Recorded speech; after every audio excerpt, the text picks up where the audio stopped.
В Центре татарской культуры города Тюмени полный аншлаг. Отсутствие свободных мест вполне объяснимо. Впервые в городе дает спектакль профессиональный татарский театр.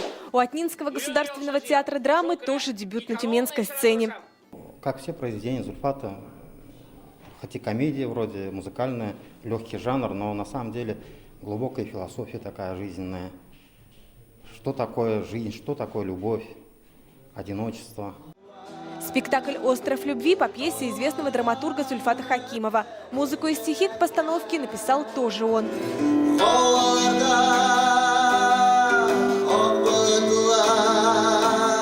В спектакле играют в основном молодые актеры. Атнинский государственный театр уникальный в своем роде. Много лет он работал как народный, а 3 года назад президент Республики Татарстан присвоил ему статус государственного.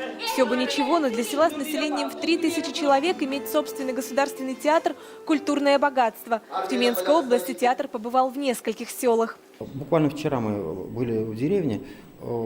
Местный глава, он потом благодарил и говорил, что мы в виде эксперимента пригласили этот театр, потому что мы ни разу не видели живой театр. Но приезжают к нам артисты из Татарстана, эстрадные, просто мы ходим на концерты. А вот театр живой мы видим впервые. И вот в следующий раз мы уже обязательно всем селом придем на ваше представление, вот они так сказали. Смотреть спектакль на татарском языке как культурный шок для тюменцев. На выступлении присутствуют и финалисты конкурса «Звезда Сибири и Джиги-2015». На татарском спектакле я вообще в первый раз. Несмотря на это, мне спектакль уже очень сильно понравился. Я надеюсь, что и в будущем я буду постоянно приходить на их спектакли, не только на их, но и на другие.